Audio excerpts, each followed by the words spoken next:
तो हम आ गए हैं दोस्तों फिर आपके साथ। तो आपने कूटनीतिक कारक यहाँ तक आपने नोट किया होगा 5 पॉइंट तक। मैंने आपको यहाँ तक शायद नोट करवाया था ना। ये क्वेश्चन आपके साथ दिया गया था कि प्रथम विश्व युद्ध जटिल प्रक्रिया का परिणाम था जिसके राजनीतिक, आर्थिक, सामाजिक, बौद्धिक, कूटनीति सभी प्रक्रिया उत्तरदायी थी। टिप्पणी कीजिए। और इस पर मैंने ये लिखा हुआ था और आपने भी अपने मन से भी इसका लिखे होंगे आंसर, और इसके पढ़ाए हुए पीछे को आप रिवाइज भी करते हुए होंगे। तो ये यार पढ़ना तो नेसेसरी है ही। जो भी व्यूवर आते हैं हमारे वीडियो पे वो लगता है ये क्या है नहीं है, मैं क्या करूँ नहीं करूँ। जिसके लिए जो पढ़ाई नहीं है उसके लिए तो वेस्ट है, क्या देखेगा वो। लेकिन जो पढ़ाई करता है वो तो 10 मिनट जरूर रुक के देख लेता होगा वीडियो कि कौन कौन सा पॉइंट है, कौन कौन सा मैं इसे नोट करूँ। वाकई में इस वीडियो में अच्छी अच्छी पॉइंट मिली है कि नहीं मिली है, ये सारे मुद्दे उसके माइंड में ये सब चीज़ चलता रहता है। नेसेसरी है, चलना भी चाहिए। अगर पढ़ाई कर रहे हैं तो पढ़ाई के सिवा क्यों माइंड में फालतू बात चले। तो मेरा तो यही ना है कि जो चीज़ आपको पॉजिटिव पॉजिटिव थिंकिंग आनी चाहिए वही आनी चाहिए। पढ़ाई से रिलेटेड पढ़ाई कर रहे हो तो पढ़ाई से रिलेटेड आनी चाहिए, या फिर और कोई भी चीज़ काम कर रहे हो उसमें तो फिर आपको उसी चीज़ से रिलेटेड आनी चाहिए माइंड में। तो हमारी मानसिकता भी विकास होती है और उस चीज़ में हम आगे बढ़ते हैं। अगर उस चीज़ के बारे में माइंड में लगा ही नहीं रहे हैं, ना आगे बढ़ रहे हैं, ना सोच रहे हैं, तो फिर आगे बढ़ रहे हैं तो हम तो फिर स्थिर है। परेशानियाँ तो हर किसी के साथ है भाई, चाहे छोटी परेशानी हो या बड़ी परेशानी। तो इसी वीडियो में धुंधलापन आता होगा, मुझे ये पता है, लेकिन मुझे भी तो इसी प्रॉब्लम है कि मैं कैमरे कुछ इनकम नहीं है तो जिसकी वजह से कैमरे नहीं खरीद पा रहा हूँ। तो कैमरे खरीदूँगा क्योंकि मैं भी आपकी तरह ही स्टूडेंट हूँ। मैं तो सिर्फ आपको पढ़ के बता रहा हूँ कि कहाँ कहाँ पे क्या लिखा हुआ है, कहाँ पे क्या नहीं लिखा हुआ, क्या गलती है, आप उसे नोट कर लें और आपका वर्ल्ड हिस्ट्री का पार्ट कवर हो जाएगा। मुश्किल से आप 5 से 7 दिन और लगेंगे। 6 से 7 दिन, उससे भी कम भी लग सकते हैं, मैं नहीं कह सकता हूँ, ज़्यादा भी लग सकते हैं। तो ये है आपका, देखिए ये है आपका माइंड मैप जिसे आप देखते होंगे ना, इसे आप नोट ही कर लेंगे। माइंड मैप तो बिल्कुल नोट करना है, ना भूलें। जो माइंड मैप है इसे कैसे नोट करूं, ये आपके तरीका है, इसे आप नोट ही करें। और मैंने इसको शायद आपको कल नोट करवाया था और मैंने पढ़ा भी था यहाँ से, तो इसका आपका कवर हो गया होगा। ये खंड भाग का ये यहाँ से आपका आ जाता है पेरिस शांति सम्मेलन। ये आपका है पेरिस शांति सम्मेलन, इसी को हम देखेंगे। ये भी आपका माइंड मैप है पेरिस शांति सम्मेलन में कौन सा पॉइंट को कैसे, कौन सा पॉइंट पहले, ये सारे पॉइंट आपको आने चाहिए, माइंड में होनी चाहिए। इतनी माइंड में अगर पॉइंट है ना तो फिर आप किसी चीज़ पे लिखने के लिए व्याकुल, उसमें रहा रही, क्या कर रही थी, क्या बोला नहीं बोला, यही सब लिखने को रहता है। पॉइंट आएगा, एग्जामिनर को भी चाहिए खाली पॉइंट है, बच्चे को पॉइंट दिमाग में है, बस हो गया। आप किसी भी चीज़ पे बात करते हो तो लोग क्या पसंद करना चाहें, हाँ इसने पॉइंट की बात बोली है। तो एग्जामिनर को भी चाहिए पॉइंट की बात। साधारण है, जनरल लैंग्वेज में भी भाई किसी से बात करते हो तो पॉइंट की बात करते हो तो लगता है कि मतलब पॉइंट की बात करता है, सही तरीके की उचित बात करता है, जो सही है वो चीज़ की बात करता है, इन्हें कि हाँ हुल्ला वाला काम करता है। चले मैं फिर से आपको एक बार पढ़ दूंगा, और जो वीडियो पाए मैं तो कहूँगा लास्ट वीडियो के लास्ट में बहुत ऐसी चीज़ मैं दिखाता हूँ तो उसे आप देखेंगे। उसे बताता भी हूँ कैसे होना चाहिए, कई क्वेश्चन भी आती है वीडियो के लास्ट में ही आती है कई क्वेश्चन, तो उसे भी दिखाता हूँ कि मैं इसमें किस प्रकार की क्वेश्चन आएगी और आने की आशंका है। गैस किया हुआ सारा क्वेश्चन है, उस पर एक बार सर ने बताया था कि गैस किया हुआ, उसमें मैंने लगभग 10 से 15 क्वेश्चन गैस किया था, उसमें 3 से 4 क्वेश्चन तो आ ही गए। अब क्या चाहिए भाई, 10-15 में 3 से 4 क्वेश्चन आ गए तो क्या चाहिए गैस। तो चलिए मैं पढ़ाई करता हूँ, फिर पढ़ाई करता हूँ, मैं पढ़ता हूँ और साथ में आप नोट भी करेंगे और इसका माइंड मैप आप कॉपी में उतार भी लेंगे। पेरिस शांति सम्मेलन महत्वपूर्ण व्यक्तियों की भूमिका है, इसे एरो लगाया। अमेरिकी प्रेसिडेंट वुडरो विल्सन, ये 2 है प्रमुख एजेंडा। तीसरा British prime minister Lord George, France का प्राइम मिनिस्टर क्लेमेंसा, प्रमुख एजेंडा क्या था? सामूहिक शांति की स्थापना, एरो लगा के लीज ऑफ नेशन, प्रभावकारी नहीं, पराजित राष्ट्रों के साथ युद्ध मुआवजा का निर्धारण, कठोर व्यवहार, व्यवसाय की संधि। यूरोप के अल्पसंख्यक समूह को आत्मनिर्णय का अधिकार अथवा राष्ट्र बनने का अधिकार, पराजित शक्तियों के निवेशों का भविष्य का निर्णय, अरब क्षेत्र के साथ विश्वासघात। इसे फिर एजेंडा अथवा कार्यक्रम का क्रियान्वयन किस आधार पर? इसे दो भागों में बांटा गया, विल्सन के 14 सूत्री कार्यक्रम के तहत, और दूसरा यथार्थ अथवा वास्तविकता, लॉयड जॉर्ज एवं क्लेमेंसो की गुप्त संधियों पर आधारित। ठीक, ये क्लेमेंस फ्रांस का प्राइम मिनिस्टर था। क्लेमेंस। पेरिस शांति सम्मेलन, महत्वपूर्ण व्यक्तियों की भूमिका, अमेरिकी प्रेसिडेंट वुडरो विल्सन संयुक्त राज्य अमेरिका 1917 में युद्ध में शामिल हुआ था और यूएसए के प्रेसिडेंट विल्सन का मानना था कि युद्ध को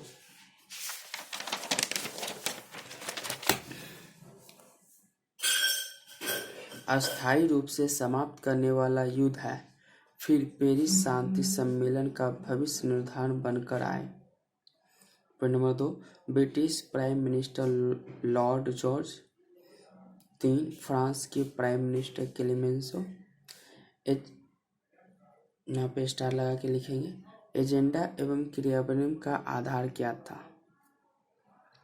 विल्सन के 14 सूत्री कार्यक्रम, एरो लगाएंगे।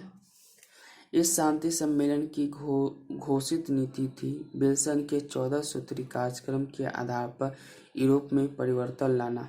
14 सूत्री कार्यक्रम के महत्वपूर्ण पहलू इस प्रकार थे। कौन कौन से थे प्रकार देख लें।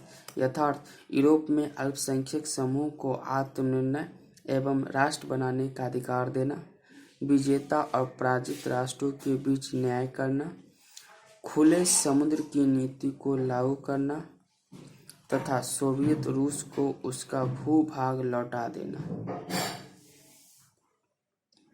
2 देख लेते हैं। गुप्त संधियां, ब्रिटिश प्रधानमंत्री लॉर्ड जॉर्ज और फ्रांसीसी प्रधानमंत्री क्लेमेंसो के द्वारा की गई गुप्त संधियों ने इसे परिवर्तन ला दिया तथा 14 सूत्री कार्यक्रम के एजेंडे को विफल बना दिया। देख रहे 14 सूत्री कार्यक्रम किसने दिया था? विल्सन। अमेरिका के प्रेसिडेंट ने बताया कि ये सब चीज़ होनी चाहिए, सारे मुद्दे। तो आप तो पढ़ते होगे, समझ में आता होगा। मैं पढ़ रहा हूँ, आपको भी समझ में क्या क्या कौन आदमी क्या कर रहा है क्या नहीं कर रहा है, जब शुरू से आप देखते आते होंगे। ये प्रमुख एजेंडा अथवा कार्यक्रम। पॉइंट में 1, सामूहिक शांति की स्थापना। पहले युद्ध के विकल्प के रूप में शक्ति संतुलन की अवधारणा पर बल दिया जा रहा था, परंतु प्रथम विश्व युद्ध ने इस धारणा को खंडित कर दिया। अतः अब पश्चिम शक्तियां शक्ति संतुलन की जगह अंतर्राष्ट्रीय संगठन के निर्माण के विकल्प पर सोचने लगी तथा फिर लीग ऑफ नेशन राष्ट्र संघ का गठन हुआ। इसे एक अंतर्राष्ट्रीय संगठन बनाने का प्रयास किया गया तथा यूरोप से बाहर के सदस्यों को भी इसका सदस्य बनाया गया। इसकी सदस्य संख्या बढ़कर 60 तक पहुंच गई, परंतु यह निम्नलिखित कारणों से प्रभावकारी सिद्ध नहीं हो सका। नंबर 1, इसका सबसे महत्वपूर्ण राष्ट्र यूएसए ही इसका सदस्य नहीं बन सका। 2 में आरंभ में जर्मनी, ऑस्ट्रिया, तुर्की जैसे देशों को सदस्यता नहीं दी गई थी। इस कारण इसकी निष्पक्षता पर प्रश्न चिन्ह लग गया। सबसे बड़ा राष्ट्र सोवियत रूस को सदस्यता नहीं मिली।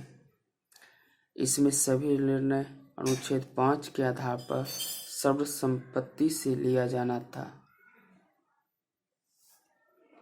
फ्रांस इसे एक शक्तिशाली संगठन बनाना चाहता था जिसके पास दंड शक्ति भी, परंतु यूएसए और ब्रिटेन को यह बात मंजूर नहीं हुई। इसे नोट करने के बाद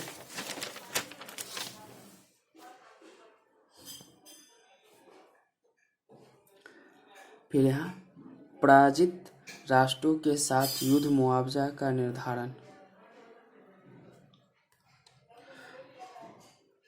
पराजित राष्ट्रों में जर्मनी, ऑस्ट्रिया, हंगरी, बुल्गारिया और तुर्की सभी के साथ कठोर व्यवहार किया गया, परंतु सबसे अधिक कठोरता बरती गई जर्मनी के साथ।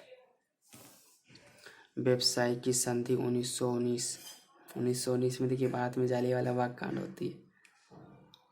और यहाँ व्यवसाय की संधि हो रही है। व्यवसाय की संधि की निम्नलिखित सीमाएं थी। जर्मनी के साथ विश्वासघात हुआ। उसने विल्सन के 14 सूत्री कार्यक्रम में दिए गए इस आश्वासन के आधार पर समर्पण किया था कि पराजित पक्ष के साथ नरमी बरती जाएगी, किंतु उसके साथ कठोर व्यवहार किया गया। जर्मनी के साथ सामान्य कूटनीतिक औपचारिकता का पालन नहीं किया गया, अपितु जर्मन प्रतिनिधियों के साथ कैदी जैसा व्यवहार किया गया। व्यवसाय की संधि में मुआवजा की जगह क्षतिपूर्ति शब्द का प्रयोग किया गया। संधि का आर्थिक प्रावधान इतना कठोर था कि व्यवहारिक रूप में इसे लागू करना संभव नहीं हुआ। अब फिर आपके सामने एक और पॉइंट आ रहा है, ये देखिए। यूरोप के अल्पसंख्यक समूह का आत्मनिर्णय का अधिकार एवं राष्ट्र बनने का अधिकार। यूरोप के अल्पसंख्यक समूह का आत्मनिर्णय का अधिकार एवं राष्ट्र बनने का अधिकार हैब्सबर्ग साम्राज्य के अंतर्गत विभिन्न अल्पसंख्यक समूह के द्वारा आत्मनिर्णय के अधिकार की मांग की जा रही थी। अतः प्रथम विश्व युद्ध के पश्चात पेरिस शांति सम्मेलन में आत्मनिर्णय के नाम पर इसे विभाजित कर दिया गया तथा इसे क्षेत्र में निम्नलिखित राष्ट्रों का निर्माण किया गया। Example Austria, Hungary, Czechoslovakia, Yugoslavia, रोम जनसंख्या रोमानिया को दे दिया गया तथा पोल जनसंख्या पोलैंड के साथ मिला दिया गया। मानचित्र देखें, यहाँ पे यूरोप का आपको मानचित्र बनाना पड़ेगा। मैं जगह छोड़ा हूँ, आपको बनाना होगा, ठीक है। चलिए फिर से मैं यहाँ अब तो इसकी सीमाएं देख लेते हैं। इसकी क्या सीमाएं थी पेरिस शांति सम्मेलन की, इसकी सीमाएं। परंतु यह यहाँ भी अमेरिकी प्रेसिडेंट विल्सन का आदर्श क्लेमेंसो एवं लॉर्ड जॉर्ज की अवसरवादी नीति के कारण धाराशायी हो गए। प्रेसिडेंट विल्सन का फिर उसने जो प्रस्ताव दिया वो भी धाराशायी हो जाता।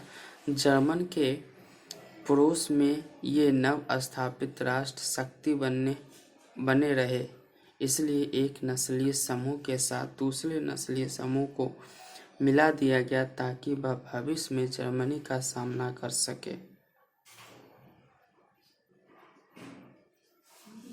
2.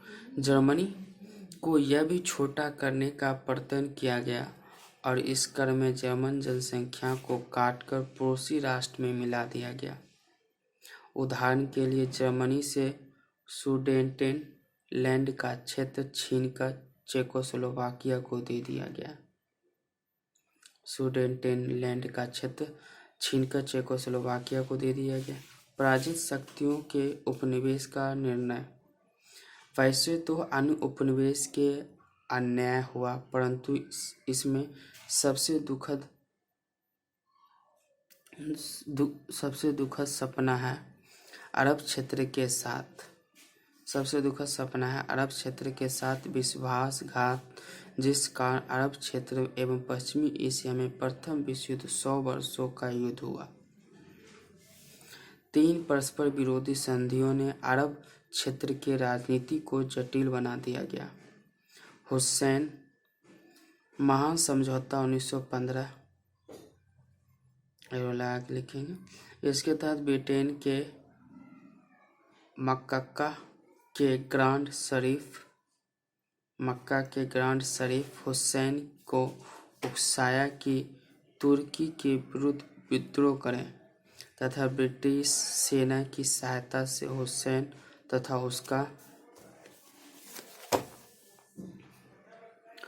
पुत्र फैसल उस क्षेत्र की स्वतंत्रता निश्चित करे कि संपूर्ण अरब क्षेत्र को मिलाकर हुसैन के अधीन एक संयुक्त अरब राष्ट्र बनेगा।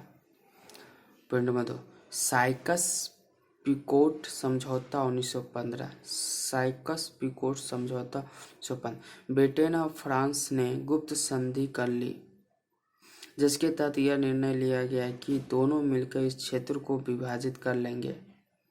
फिर प्रथम विश्व युद्ध के पश्चात पेरिस शांति सम्मेलन में अरब क्षेत्र की कई राष्ट्रों में विभाजित कर दिया तथा यमन, इराक, फिलिस्तीन, सीरिया, लेबनान, हिजाज तथा ट्रांस जॉर्डन फिर फिलिस्तीनी क्षेत्र को ब्रिटिश संरक्षण और सीरिया और लेबनान को फ्रांस के संरक्षण में रख दिया गया।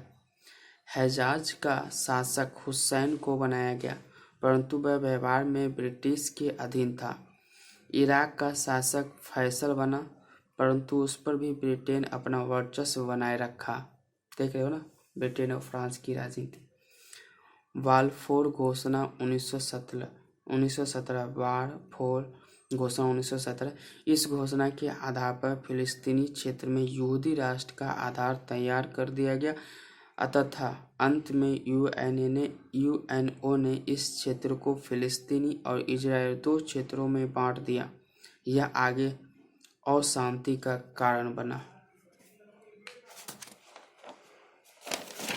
अब मुझे लग रहा है कि आपको ये टॉपिक मैं कल आपको बताऊंगा।